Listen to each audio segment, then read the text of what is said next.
Bienvenidos a la experiencia de mitad de semana de febrero.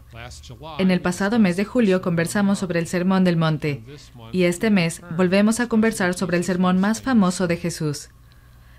Cerca del final de su sermón, Jesús dijo en Mateo 7, versículo 21, «No todo el que me dice, Señor, Señor, entrará en el reino de los cielos, sino el que hace la voluntad de mi Padre, que está en los cielos». Jesús dijo que no todo el que invoca su nombre entrará en el reino de los cielos. ¿Por qué no? Bueno, no todas las cosas que se dice que se hacen en nombre de Dios reflejan verdaderamente la voluntad de Dios. En el transcurso de la historia y aún hoy, las personas hacen cosas en nombre de Dios por razones distintas a hacer su voluntad. Consideremos la voluntad de Dios en el contexto de su plan de salvación. La voluntad de Dios es que lo amemos, confiemos en Él y lo obedezcamos. La voluntad de Dios es que amemos a nuestro prójimo. La voluntad de Dios es dar la salvación a toda la humanidad. La voluntad de nuestro Padre es que lo amemos. En Marcos 12, versículos 28 al 32, leemos sobre un encuentro entre Jesús y un escriba. El escriba preguntó, ¿cuál es el primer mandamiento? En este contexto, primer significa lo más importante. Jesús respondió que es amar a Dios con todo tu corazón, alma, mente y fuerzas. La voluntad de nuestro Padre es que por amor a Él, confiemos completa y absolutamente en Él. Él quiere que usemos nuestro libre albedrío para hacer su voluntad. Dios es todopoderoso, todo lo sabe y siempre está presente. Él es perfecto, Él es soberano, Él es amor. Esto hace que Él sea muy diferente a nosotros, y aunque Él siempre actúa en beneficio nuestro, su voluntad y sus caminos a menudo son difíciles de entender o aceptar. En palabras de Charles Spurgeon, un ministro bautista del siglo XIX, Dios es demasiado bueno para no ser afable y demasiado sabio para equivocarse. Y cuando no podemos detectar su mano, debemos confiar en su corazón.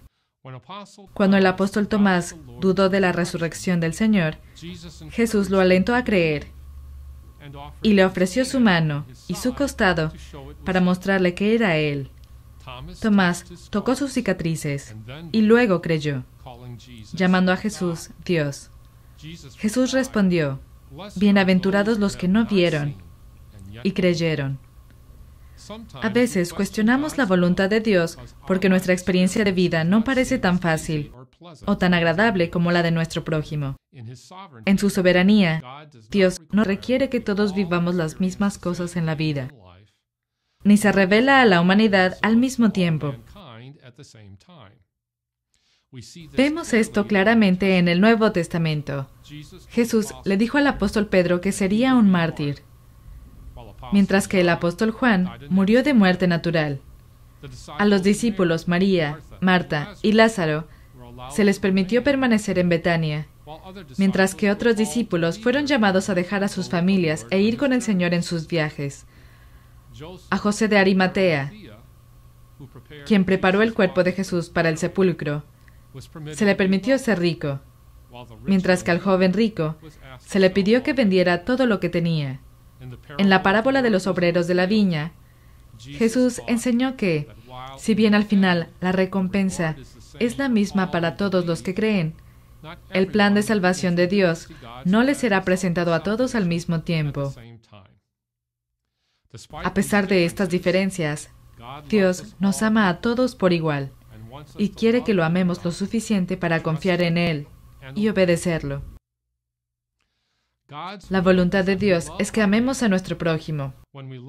Cuando amamos a nuestro prójimo como nos amamos a nosotros mismos y como Jesús nos ama, deseamos la salvación para nuestro prójimo, tanto como la deseamos para nosotros mismos. Esto nos impulsa a actuar conforme a la voluntad de Dios. No juzgaremos a nuestro prójimo o exigiremos que Dios castigue a los pecadores, especialmente a aquellos que pecan de manera diferente a nosotros. En cambio, estamos dispuestos a perdonar. Actuaremos de una manera que se ajuste al Evangelio, y no de una manera que se convierta en una piedra de tropiezo para alguien más en su camino hacia el Señor. Si somos verdaderos cristianos, creyentes y seguidores de Jesucristo, cumpliremos las enseñanzas de Jesús y haremos lo que Él hizo, actuar conforme a la voluntad de su Padre todo el tiempo. Serviremos a nuestro prójimo por amor y apoyaremos sus esfuerzos por seguir a Cristo. La voluntad de Dios es dar la salvación a toda la humanidad, pero cada uno de nosotros debe querer esa salvación. Dios no salvará a nadie en contra de su voluntad. Para cumplir la voluntad de Dios, debemos aceptar su palabra y sacramentos con fe, renunciar a todo aquello que no es de su agrado, permitir que el Espíritu Santo nos renueve y dejar que la nueva creación en nosotros evolucione hacia la madurez espiritual. Aunque hacer la voluntad de Dios es un concepto simple, no es fácil de lograr. Jesús reconoció esto cuando les enseñó a los discípulos a orar. En su oración modelo, el Señor incluyó la frase: hágase tu voluntad, como en el cielo, así también en la tierra. Esta frase es una declaración de deseo y una petición de fortaleza. Ciertamente, Dios nos escuchará cuando oremos estas palabras con sinceridad, porque Él está deseoso de ayudarnos a hacer su voluntad.